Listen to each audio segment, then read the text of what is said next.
Assalamualaikum warahmatullahi wabarakatuh. Menjawab salam itu hukumnya apa? Menjawab salam wajib ya, kalau mengucapkan salam sunnah. Jadi kalau tidak jawab bisa. Assalamualaikum warahmatullahi wabarakatuh. Ternyata ibu-ibunya lemes, bapak-bapaknya juga lemes. Kalau lemes biasanya nggak bisa dimasuki materi, maksudnya dimasuki materi. Belum lemes, jadi nggak ada yang bisa masuk. Baik, bismillahirrahmanirrahim. Alhamdulillahirabbil alamin. Salatu wassalamu ala asyrofil anbiya wal mursalin wa ala alihi wa ashabihi ajma'in. Amma ba'du. Hadirin kiram, pengasuh pondok pesantren di Al-Hikam, beliau adalah Bapak Profesor Dr. Kiai Haji Muhammad Hasan MAD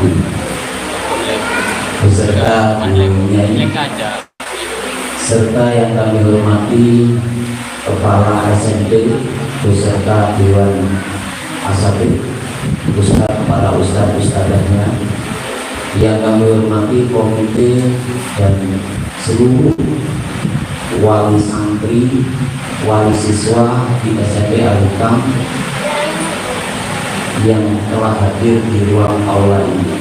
Pertama, marilah kita panjatkan puji syukur kehadirat Allah Subhanahu wa Ta'ala karena pada siang hari ini kita ditakdirkan untuk bertemu dalam rangka menyaksikan sekaligus parent school di SMP Al-Hikam terkait dengan program-program yang sudah dijalankan. Dan insya Allah setelah ini murid-murid atau siswa kembali ke rumah.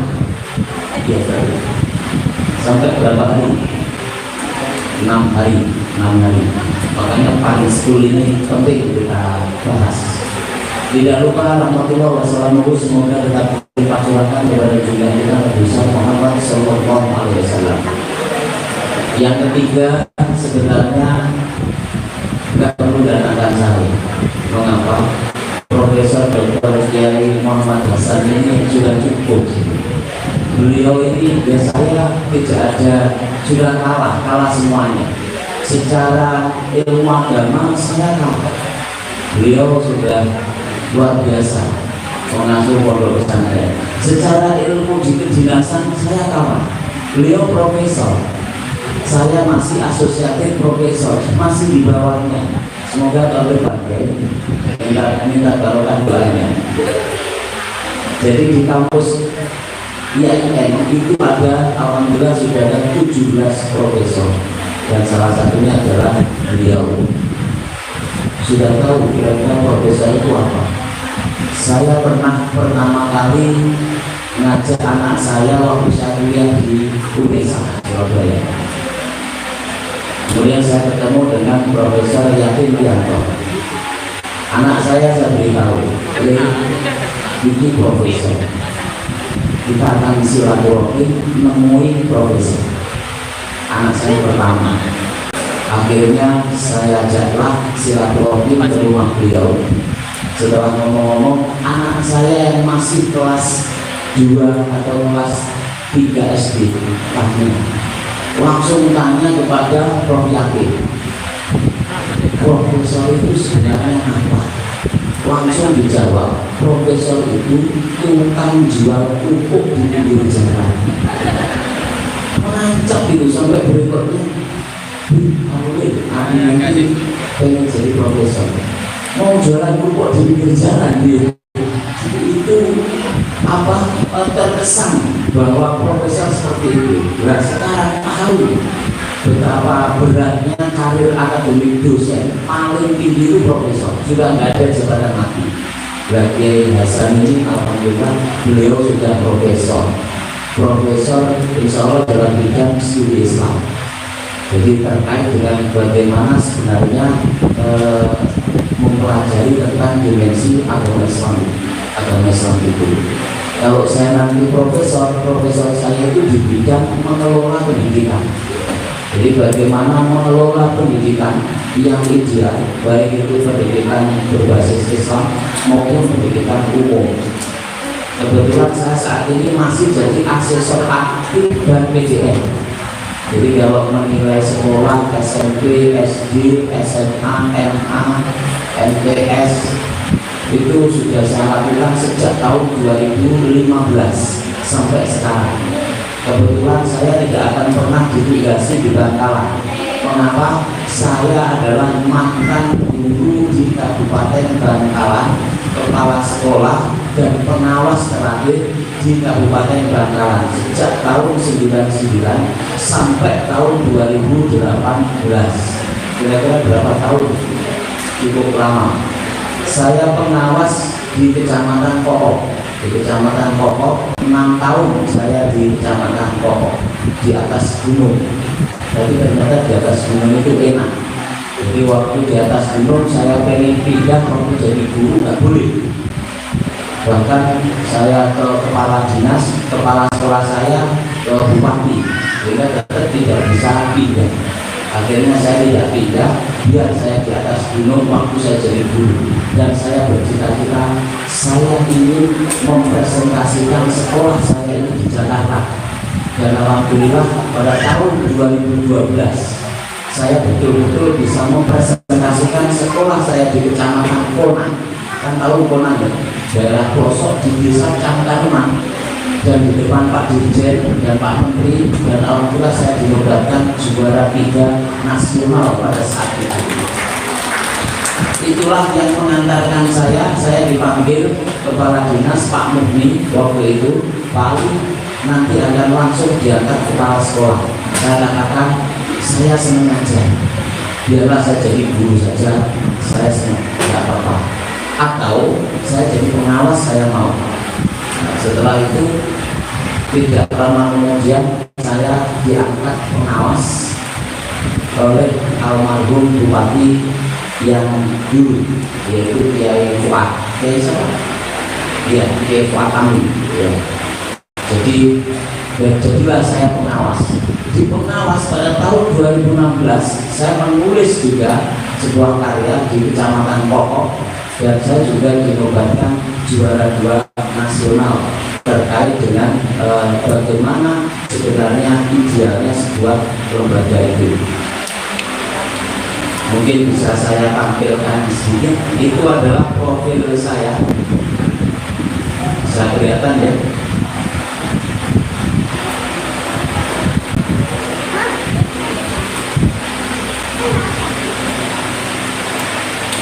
Jadi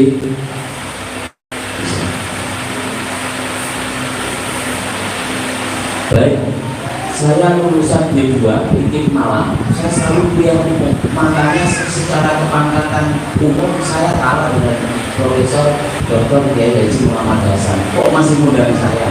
Karena beliau itu sudah cukup. Beliau guru besar dan terkenal tegas.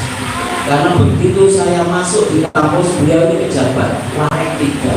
Saya masih baru diangkat menjadi staf pada tahun 2018, pindahan dari pengawas di Kabupaten Bangkalan.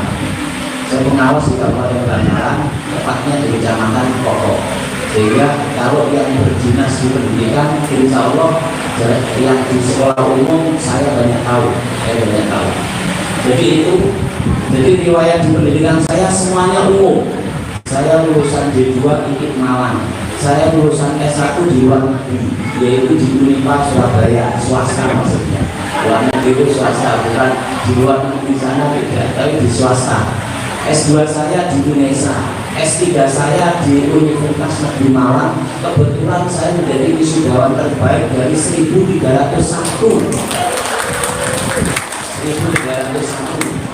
wisudawan pada saat itu.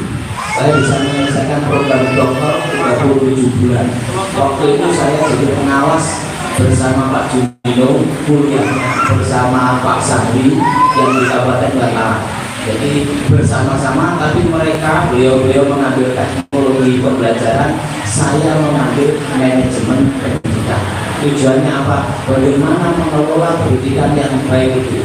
Makanya begitu saya masuk di SMP Al-Hikam, ini sudah aulanya luar biasa. Mutu-mutu saya sudah bisa dilihat. Harusnya akreditasinya A, tapi saya tidak tahu akreditasinya apa. Nah, pertanyaan saya, ibu, bapak yang putranya ada di sini, sudahkah bapak ini berperan untuk putra putrinya yang di pondok? Apa pokoknya dimasukkan, setelah itu gimana hasilnya tidak tahu. Apakah sudah berperan? Ini siswanya ada di sini, nggak ada ya? Kira-kira ada siswanya. Jadi kalau ada siswanya mau saya uji dan mau saya tanya, kira-kira seperti apa yang sudah dilakukan bapak ibunya, karena kita akan bahas tentang private school di situ. Jadi itu sebagai pengenalan saya. Kemudian riwayat saya tadi sudah saya sampaikan, saya guru SD.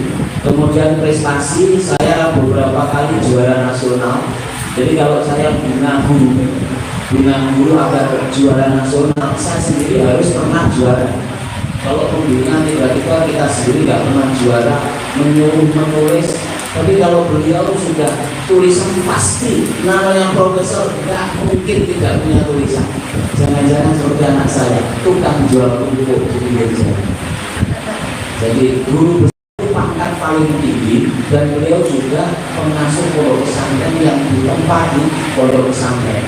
Jadi saya kira akan memadukan kedua-duanya, hasilnya akan luar biasa. Jadi makanya dari segi kepangkatan kalah, dari segi keagamaan saya kalah, dari segi keluarga saya kalah juga ya. Saya kalah juga. Iya, artinya apa? Ini sebenarnya sudah cukup. Profesor Dr. Kiai Haji Muhammad Hasan, saya tadi kasih Yusuf ke Pak Kiai Prof. Di salonnya guru-guru status ada di sini sudah cukup. Kenapa saya tanya demikian? Kenapa banyak yang di kampus itu ingin sampai? Karena guru besar itu di salonnya Hasan minimal 31 juta per bulan. Ini saya buka 31 juta per bulan. Itu yang diberikan oleh pemerintah. Makanya apa yang bisa diberikan untuk kemasyarakatan umat dengan amanah yang diberikan sebagai guru besar. Makanya Profesor Dr. Kiai Haji Muhammad Hasan ini kan sejak dulu dari dimensi keagamaan dan dari dimensi ilmu umum, yang keagamaan yang diumumkan di bawah Kementerian Agama. Jadi di situ alhamdulillah di tempat kita sudah ada 17 guru besar, salah satunya beliau, dan beliau ini adalah juga pejabat. Sebelumnya saya masuk, saya masih jadi staf, beliau sudah cukup banyak juga. Jadi terkenal tegas. Mengapa? Tempatnya demo, tempatnya apa? Ada masalah sedikit demo, baik itu di Warik itu. Baik, ini pengalaman saya yang pernah juara nasional dan dipublikasikan itu pada tahun 2015. Karya tulis sama, saya sudah menulis 82 buku karya, ada internasionalnya. Kemudian juga ada beberapa buku bisa diakses di Google Scholar. Kalau penjenengan klik namanya Pak Kiai dan muncul juga, karena beliau profesor pasti muncul. Dan karya-karyanya kalau ingin tahu bisa dicek di situ. Kemudian waktu guru tahun 2009 saya juga pernah nulis di Jawa Pos, dan waktu itu saya guru Cakar Matiga. Kemudian beberapa buku pernah saya tulis profesi keguruan. Saya juga pernah nulis Surga di Bawah Telapak Kaki Ibu. Ini yang saya ajak di sini. Programnya 3 program unggulan luar biasa. Ada tahfidz, ada bahasa Inggris, dan ada baca kitab. Suatu saat mungkin akan bisa ditambah literasi. Jadi program bagaimana santri bisa menulis.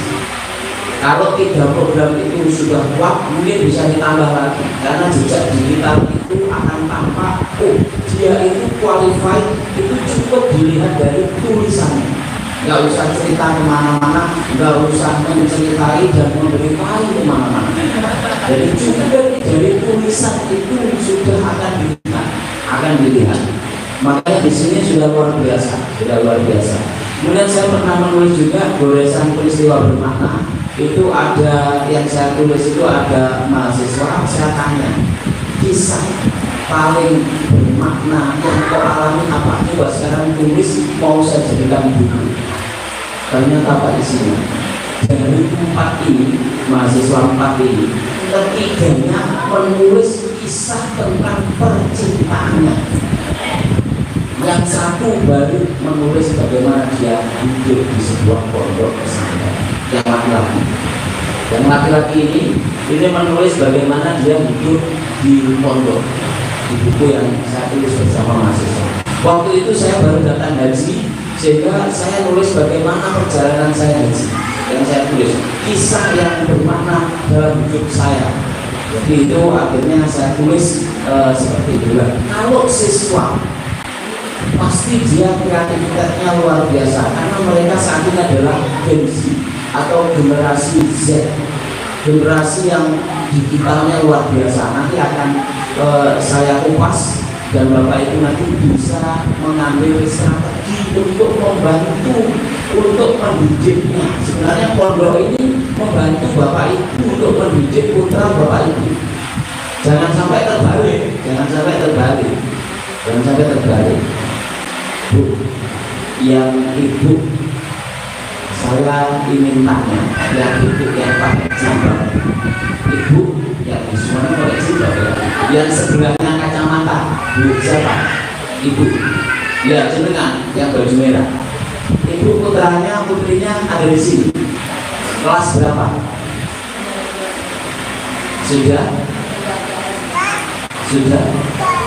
berkeluarga. Ya, yang ibu yang di belakang ini, ya, yang di tengah.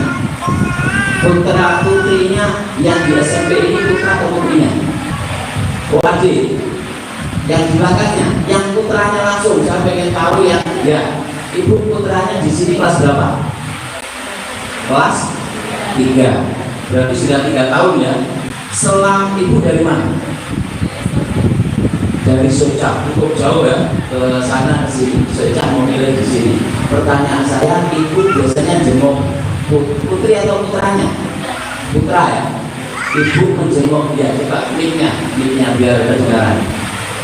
Ya, nggak apa-apa. Ya, saya bicara dengan ibu siapa? Ibu Solita. Putranya nama siapa? Oke, ada di sini ya sekarang ya. Oke. Ibu menjenguk putranya itu setiap bulan 1 kali atau 2 bulan sekali atau bagaimana? Biasanya dari kelas 1 setiap minggu. Oh, setiap minggu yang kelas 1 ya? Karena beliau itu laki-laki sendiri di rumah saya. Oh, gitu ya. Kita bersaudara, cewek-cewek terus laki-laki. Iya. Kangen. Gitu. Dan boleh dijenguk tiap minggu itu boleh. Gimana orang tuanya? Oh, peraturannya dijenguk tiap minggu. Oke. Nah, setelah kelas 3 ini peraturannya terjadi 11 kali. Ya, ya kalau sering pondok dijenguk itu akhirnya tidak konsentrasi. Oke, setengah bulan sekali. Sekarang kalau ibu jenguk, apa yang ibu bawa dan apa yang ibu lakukan? Pertama saya bawa air. Iya, iya. Setelah itu saya akan sholat doa air. Iya, bawa ya, luar biasa. Oke. Kedua tanya kesehatannya. Tanya kesehatannya ke siapa? Ke anaknya. Ke anaknya langsung ya. Oke, betul. Terus? Ketiga bawa obat-obatan vitamin. Oh, bawa obat-obatan vitamin, tanya anak sehat atau enggak. Kok ibu, kok bayangannya di pondok ini pekerjaan keras sehingga sakit begitu atau bagaimana? Kok bawa obat-obatan, bawa vitamin gimana? Kebetulan anak pertama saya cewek, Iya. dia lulusan Universitas Ubaya. Iya. Dia sekarang udah apoteker. Jadi dia sangat memperhatikan kesehatan. Oh, gitu ya, antisipasi. Preventif ya dalam pencegahan. Oke, bawa air didoakan sudah tepat. Berarti ibu peduli. Yang kedua bawa obat-obatan, oke. Selain itu bawa apa lagi? Kalau makanan sudah biasa, terus tanya pelajaran. Tanyanya kepada siapa? Siswa. Oke. Berarti tanya kepada ustadznya belum pernah dilakukan. Cuman ini Itu masalahnya. Silaturahmi ke Pak Kiai atau Bu Nyai pernah dilakukan nggak? Mumpung aja Bu Nyai ya. Sekarang ketua mulut sekarang. Nggak pernah ya? Ya. Karena kita sebenarnya kewajiban kita, Bapak Ibu, ini parenting school itu sebenarnya salah satu bagaimana memberdayakan semuanya, orang tua khususnya ikut terlibat kepada pendidikan anak kita. Apalagi ini generasi Gen Z atau generasi Z, generasi yang luar biasa, generasi yang butuh fasilitatornya. Jadi di situ, jadi belum pernah dilakukan. Bapak Ibu, anak saya yang pertama yang cerita Profesor Pupuk tadi, itu saya pondokkan di An-Nur di Bulu Lawang, di An-Nur 2. Pada saat itu Pak Kiai Romo Yai Badruddin, beliau masih ada. Setiap kali jenguk, saya pasti menemui beliau. Misalkan tidur, saya tunggu. Nggak ketemu, saya tunggu sampai beliau bisa ketemu. Saya tunggu. Di sana disediakan mes asrama. Mes asramanya wali santri. Santri nggak boleh di situ. Kalau wali santri datang, minum boleh. Jadi saya tunggu. Sampai istri saya tanya, ayo, pulang saja. Kan sudah ketemu anaknya. Saya tidak pernah berdebat nggak apa-apa ketika dulu saya pengen silaturahmi dan selalu diberi nasihat dan rencana. Beliau itu tinggal di rumah yang di sampingnya rumah megah, tapi tetap tinggal tidurnya di tempat yang lama, yaitu bangunan pertama An-Nur ketika dibangun. Dan di situ, mohon maaf, tidurnya tidak pakai spring bed, tapi pakai amben, kata orang Jawa. Kalau kata orang Madura apa itu? Rencak ya, pakai galah gitu. Dan saya tanya, Nyai, menjenengan kok tidurnya gitu? Biarlah, saya punya santri ribuan. Yang saya lakukan adalah menangis bagaimana santri saya ini, biar semuanya sukses. Tidak hanya di dunia tapi juga di akhirat. Kalau saya tidur di spring bed itu, malam saya tidak bangun. Tapi kalau saya tidur di sini, nanti pada jam 12 saya sudah bangun. Karena apa? Banyak kutu minggunya itu masih ada. Pernah diobati sama anak itu, tanya Gus Edam itu dilarang untuk dibersihkan. Biarlah, itu ternyata membangunkan saya. Jadi itu apa kalau bahasa, kalau orang Jawa tinggi, no? Kalau di sini, iya, itu ternyata dari akhirnya subhanallah jam 12 lalu bangun, kemudian jalan-jalan melihat santrinya, setelah berdoa itu dilakukan terus-menerus. Kemudian ustaz yang dampingi anak saya tanya, Ustaz, sampai di sini di mana? Enggak, saya tugas. Saya ikhlas mengabdi di sini. Kemudian saya tanya, sampai berapa tahun? Pokoknya saya akan di sini sampai nanti kiai itu sudah kamu pulang, disuruh pulang. Dan ternyata apa? Tidak ada alumni ustadz dan ustadzahnya yang mengabdi secara di dunia. Pulang begitu disuruh pulang, pasti akan sukses. Pada intinya tahun berapa saya pamit ke Kiai Romo Kiai itu untuk anak saya pindahkan, padahal masih anak SMP, tidak sampai SMA. Kebetulan saya diminta mewakili untuk menyambut sebagai wali santri. Dan ada, apakah di pondok itu tidak ada sesuatu yang tidak baik? Ada, Bapak Ibu. Ada. Nah itu kalau kita bersama-sama, maka hasilnya akan baik dan luar biasa. Seperti sekarang, ketika nanti santri pulang, apa yang Bapak Ibu lakukan? Jangan tidak dibiasakan pembiasaan untuk akhlakul karimah. Pembiasaan yang dilakukan di pondok atau di SMP ini, Bapak Ibu tidak dukung ketika di rumah. Hati-hati sekarang generasi Z. Ibu bebaskan umum di rumah 6 hari, bebas tidak sholat duha, bebas dipegangi HP, karena selama di pondok ini nanti kebablasan itu yang terjadi. Bapak Ibu kawal, Bapak Ibu ajari, Bapak Ibu istiqomahkan. Misalkan tradisi sholat jamaah pasti terjadi, yaitu diistiqomahkan juga. Jangan sampai hanya diperintahkan saja, tapi ibu bapak tidak melakukan. Begitu anak saya pulang, apa yang dilakukan? Biasanya nggak pernah bekerja, yang dilakukan minta sekolah ke pembantu saya. Terus minta sekolah saya, apa? Tiba-tiba pulang pertama dari pondok minta maaf. Karakter yang dibentuk di pondok ini luar biasa. Karena nggak pernah nyuci, nggak pernah apa, kadang-kadang datang baju dilempar. Jadi itu akhirnya ketika di pondok dia harus nyuci. Di sini santrinya ini tidak usah. Santrinya nyuci ya. Kalau di kantor itu walaupun telah bayar tidak boleh dilembarikan. Yang boleh dilembarikan hanya seragam saja. Tapi baju sehari-hari santri harus nyuci. Biar mereka punya kebiasaan untuk mencuci dan punya keterampilan life skill. Dia juga roknya atau bersih-bersih itu selalu dilakukan. Makanya begitu pulang sandal ditata, ke masjid itu sandalnya ditata tanpa diterima. Saya senang itu, saya senang. Begitu dapat 1 tahun, saya dipanggil oleh ustadznya atas nama Kiai. Karena saya kalau jenguk 3 bulan sekali saya jenguk. 1 bulan itu paling cepat, 3 bulan saya jenguk. Yang lain itu kalau jenguk 1 bulan sekali jenguk. Saya 3 bulan baru saya jenguk. Waktu itu saya dipanggil. Ini Pak Lu ya, dia mohon datang ke pondok. Ini pasti masalah ada apa? Anaknya melanggar. Oh ya, silahkan tangani sesuai dengan mekanisme dan SOP-nya pondok.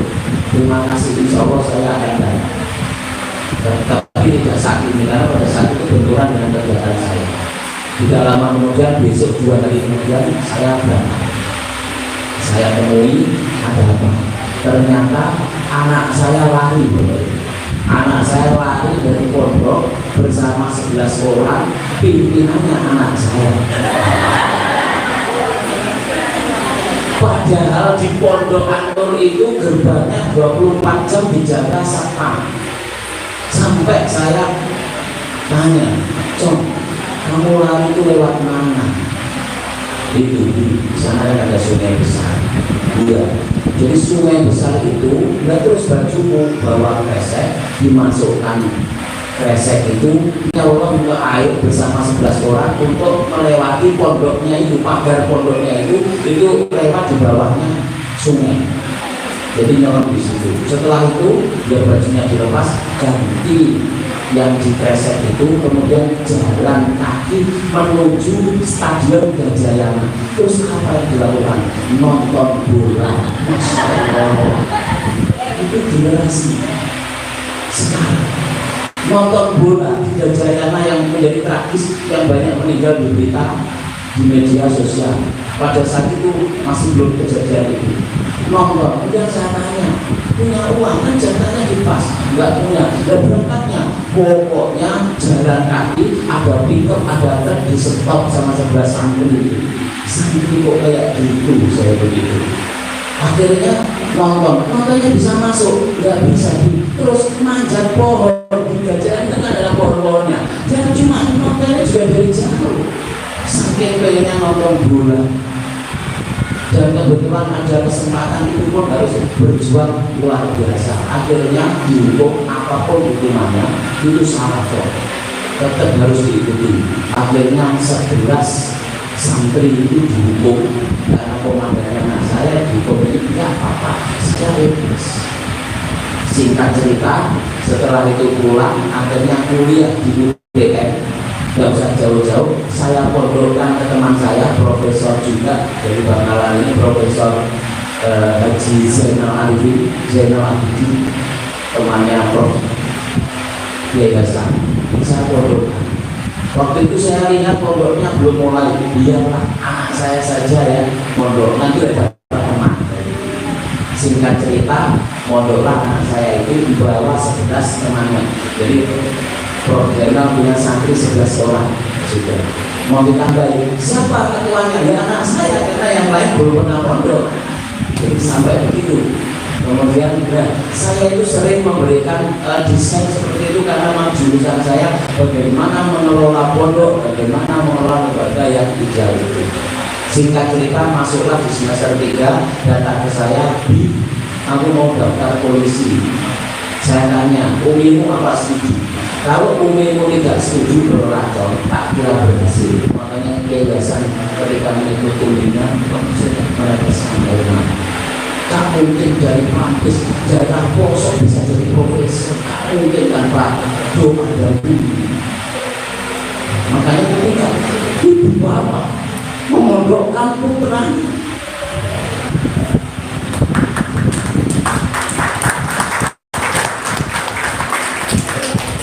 jadi doa itu, makanya ke anak saya, Cong, gak mungkin kau akan berhasil ketika umimu tidak ridho. Dan saya tanya, istri saya ini benci sekali ke polisi.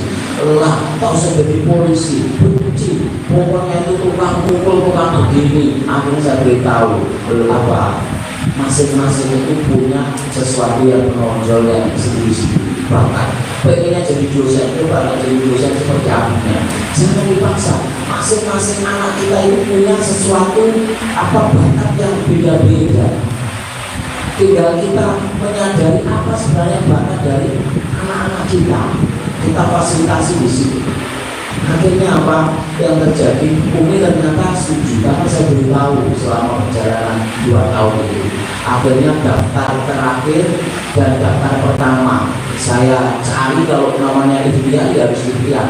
Saya cari teman ternyata dari Polres Bangkalan itu ternyata melatih yang mau daftar. Saya pikirkan, Pak, sebagai ikhtiar saya pengen anak saya ini dilatih mau daftar polisi. Singkat cerita diterima dan saya jadi polisi anak saya. Dan apa yang terjadi setiap kali ada sepak bola pasti dimintai bantuan pengawalan, baik itu di Gajayana maupun di Surabaya. Jadi mengawal ketika nonton itu biar tidak rusuh, karena anak saya di Brimob, di Pamekasan, di Nyalaran. Jadi tempat dinasnya di Nyalaran. Setiap ada lomba sepak bola pasti dimintai personil dari Pamekasan. Kebetulan anak saya di kantor di bagian yang bagi personil dan selalu ikut. Akhirnya kalau di sana berdiri, dia ingat ketika ada di pondok itu, makanya pondok itu barokahnya besar. Bapak Ibu niatkan programnya pondok atau SMP di Al-Hikam ini juga akan semakin kuat. Baik, ini sebagai masih pengantar ini kok sudah panjang lebar ya. Yang terakhir, Bapak Ibu, saya ingin fokus sebelum saya masuk pada materi yang intinya. Ini duduk biasanya cepat. Di layar kelihatan ya? Di layar kelihatan. Ibu-ibu nggak kelihatan, yang kelihatan Bapak. Nggak kelihatan. Kalau Bapaknya kelihatan. Bu kelihatan. Baik, saya punya jumlah-jumlah angka. Biasanya kalau ibu punya putra putrinya, coba ibu jumlahkan angka yang saya berikan di situ. Ada 1000, terus ada 1000 lagi, ada 1000. Berapa jumlahnya? Cepat. 3000. Masuk 1000-nya ada 4. Berapa? Jumlahnya berapa? 5000. Yang keras? 5000. Jumlahnya 5000. 4100. Masya Allah. Itu 4100 bukannya, bukan 5000. Berarti nggak konsentrasi berarti. Kalau nggak konsentrasi nggak bisa masuk itu pasti. Nggak fokus itu. Baik, masih sebelum fokus saya tidak akan berikan yang inti. Berikutnya, coba ibu dengan keras dan bapak menyuarakan, saya tunjukkan warnanya. Rambutnya warna apa? Ya, bersama-sama. Rambut? Ya, kalau tadi tes baca kitab begitu kan, saya juga begitu. Rambut? Ya, bisa. Tes konsentrasi. Baik, berikutnya warna? Warna? Ya, warna? Betul. Warna? Warna? Warna? Warna? Krem. Warna? Yang keras. Warna? Masya Allah, ternyata nggak lulus ujian. Kalau baca kitab tadi Al-Miftah luar biasa lulus, ternyata ibu-ibunya nggak lulus, saya uji ini saja. Ternyata nggak konsentrasi. Iya. Oke, saya ulang. Warna? Merah. Warnanya, jangan tulisannya. Warnanya, kok tulisannya. Warnanya. Warna? Warna? Masya Allah, mening. Pas jadi mening. Warna kuning. Iya, masih belum konsentrasi. Warna? Masya Allah, itu di depan hitam. Masnya. Warna? Oranye. Warna?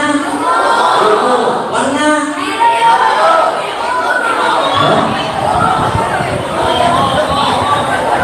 Warna? Ya, ini kebetulan nyambung, mau mengatakan hijau, pas bisa nyambung hitam, begitu ya, begitu sininya. Baik, karena sudah konsentrasi, oke, maka mari kita memulai. Waktunya cepat sekali. Baik, di parent school. Mengapa? Yang pertama, Bapak Ibu, putra Bapak Ibu itu sekarang masuk di generasi Z atau Gen Z. Apa itu? Perkembangan pesat teknologi yang mempengaruhi berpikir mereka. Adakah siswa yang di sini hadir yang nemui datanya Bapak Ibu? Tidak ada. Tidak ada ya, ada di luar semua ya.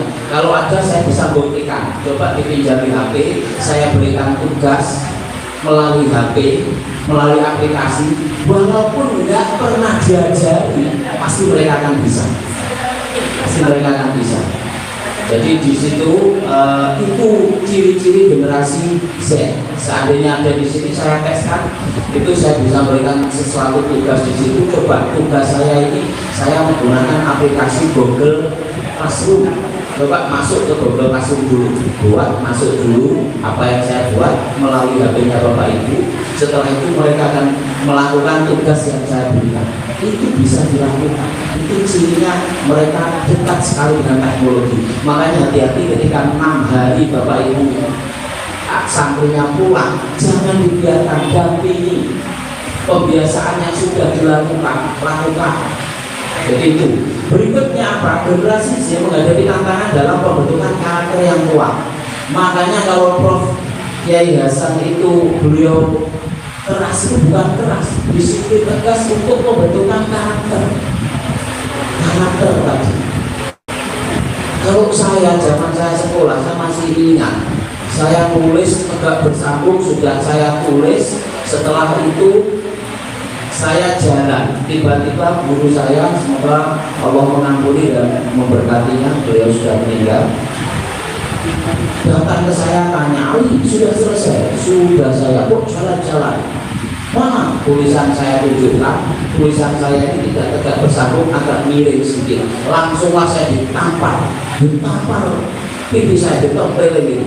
Pas jam terakhir, mangkel saya. Wangkel karena sudah selesai, sudah ini, rasa berdongkol saya besar. Akhirnya apa? Karena jam terakhir pulang, segera pulang, saya laporkan bapak saya. Wah, Pak Dusan dipukul oleh Pak ini. Dipukul yang mana? Ini masih merah ini. Ditabari dengan bapak saya yang kiri, tempelin sekali yang kiri. Masih ingat saya. Kalau orang dulu betul-betul mendukung programnya sekolah, mendukung, akhirnya tempelin ya sudah.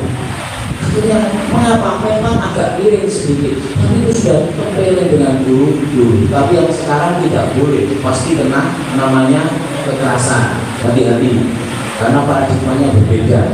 pentingnya pendidikan yang mengintegrasikan intelektual, karakter, dan agama, dan itu muncul di SMP Al-Hikam ini.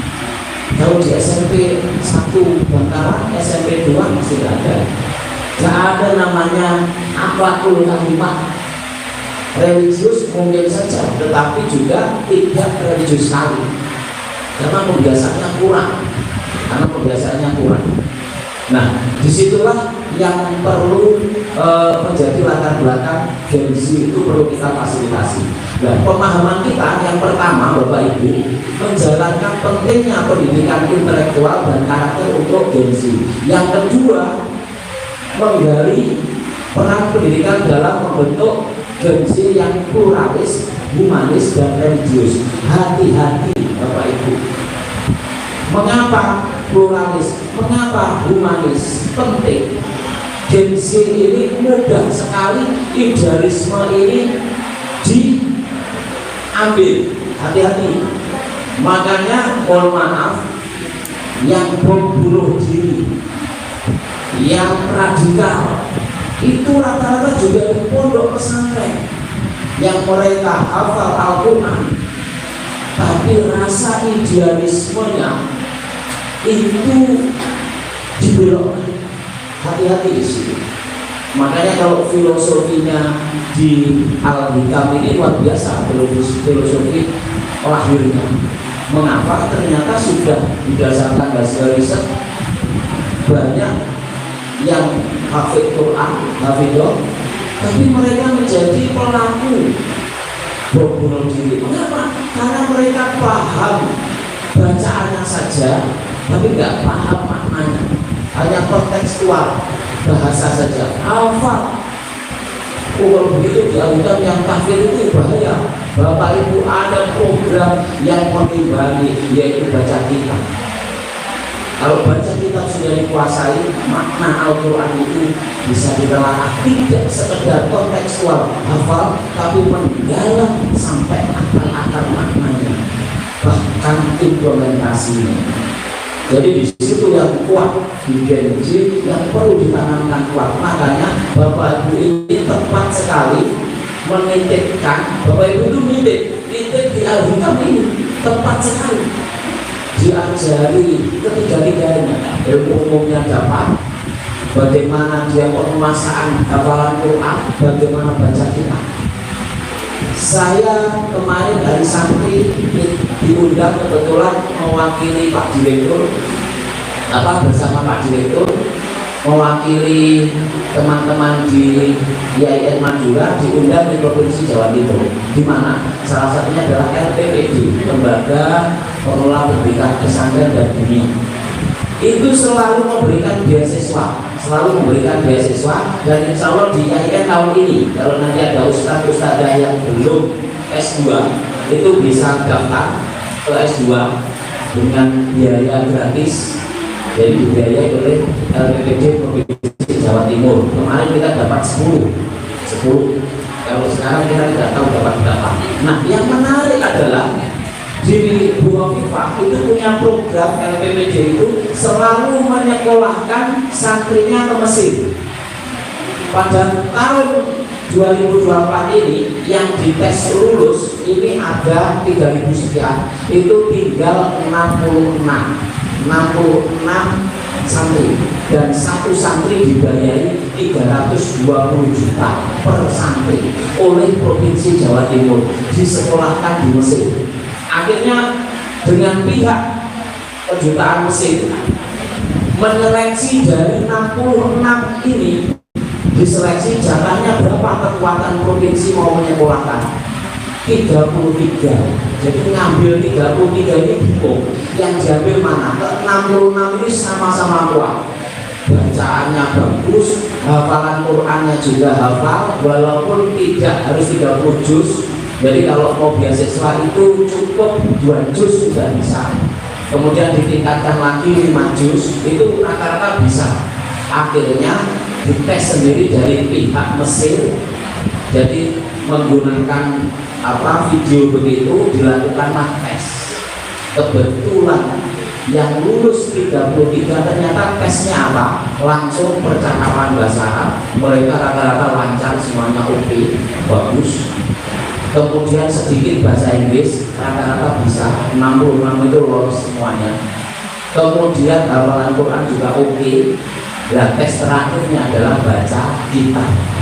Tes terakhirnya baca kitab. Itu bukan kemauannya provinsi, tapi kemauannya Mesir. Kemauannya Mesir. Akhirnya tes terakhirnya baca kitab. Akhirnya setelah di ranking, itu ranking 1 sampai 66.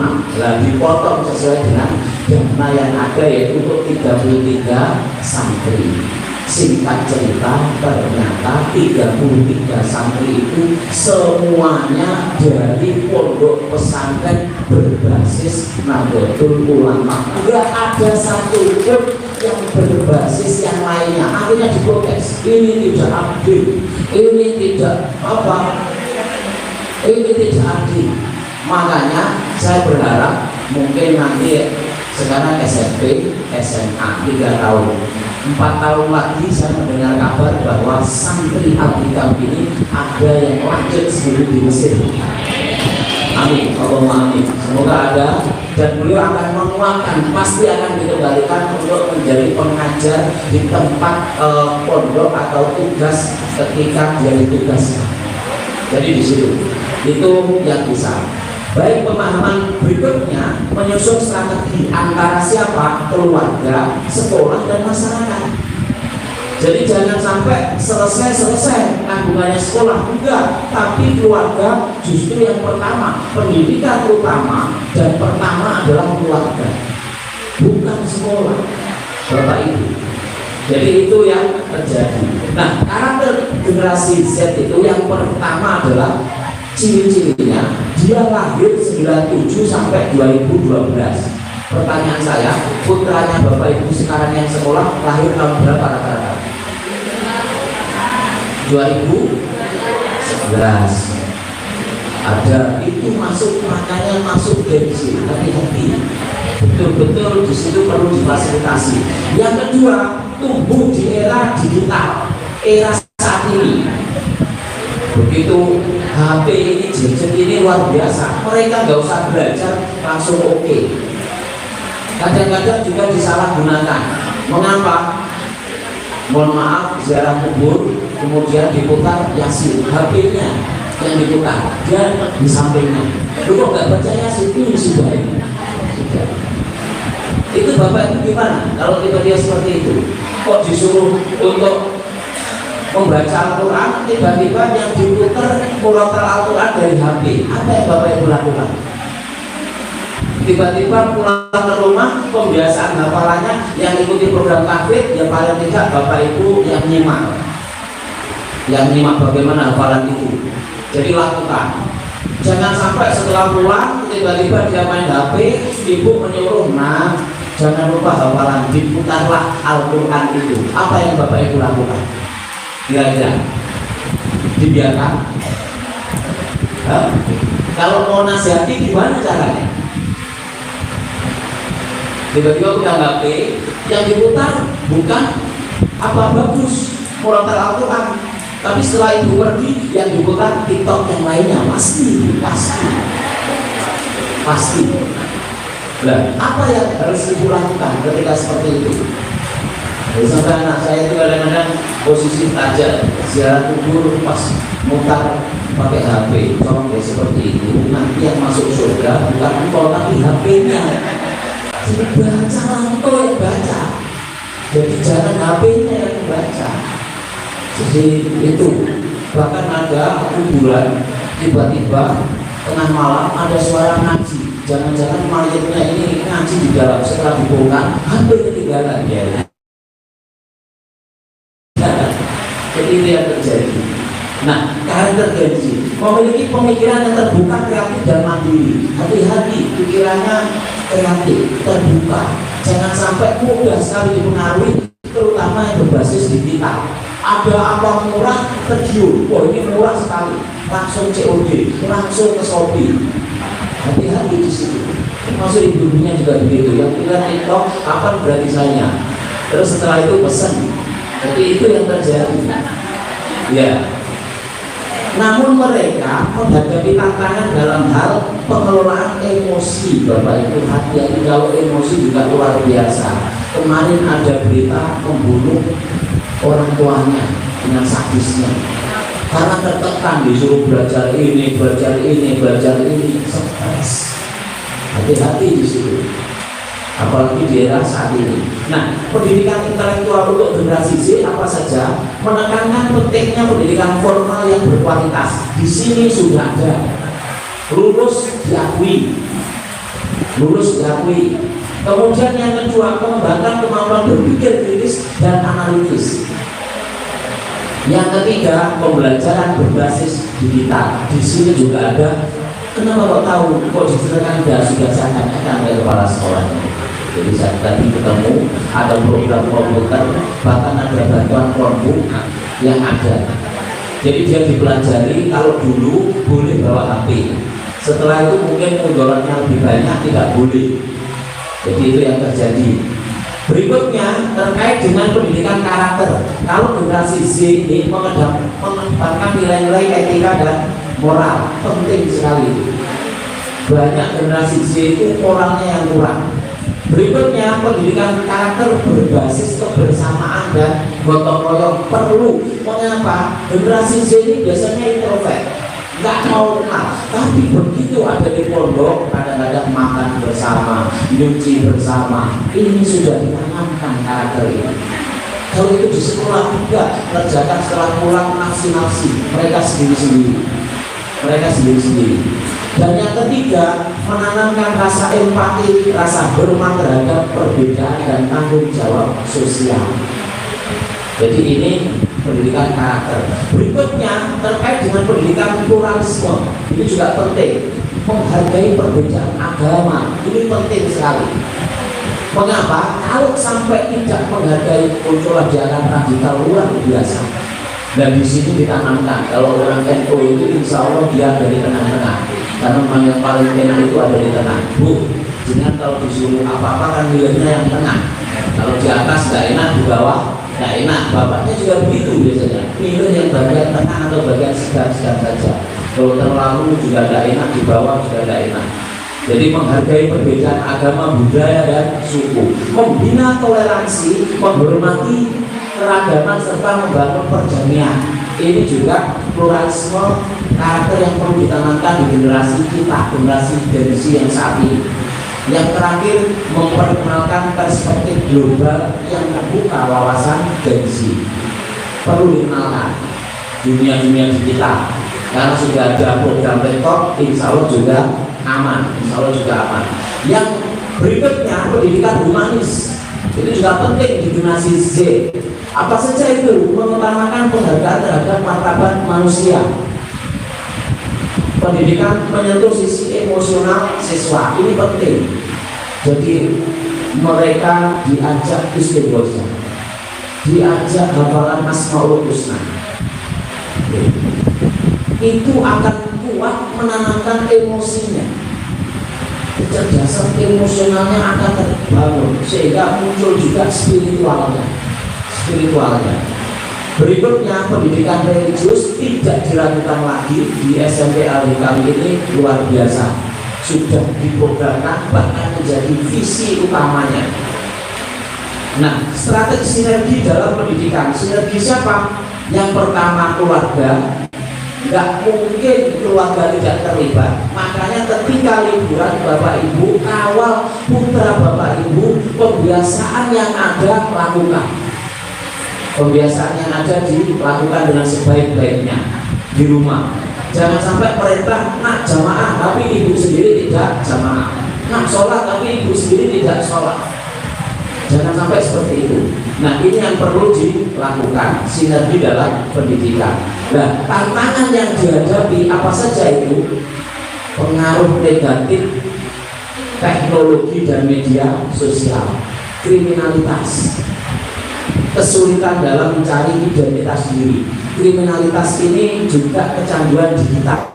Hati-hati, banyak anak-anak yang gara-gara HP. Nah, solusi dan strateginya bagaimana untuk menghadapi negatif ini? Bapak Ibu putranya kalau kecanduan ininya di rumah. Nah, strateginya yang solusi dan strateginya Bapak Ibu bisa mendorong pendidikan yang seimbang antara ilmu pengetahuan dan agama. Itu semuanya adanya di SMP Al-Hikam Kemayoran, Bangkalan, Madura, Indonesia. Saya kira itu yang bisa saya sampaikan. Terima kasih. Matur sekelangkung alias matur nuwun. Saya kembalikan ke moderator.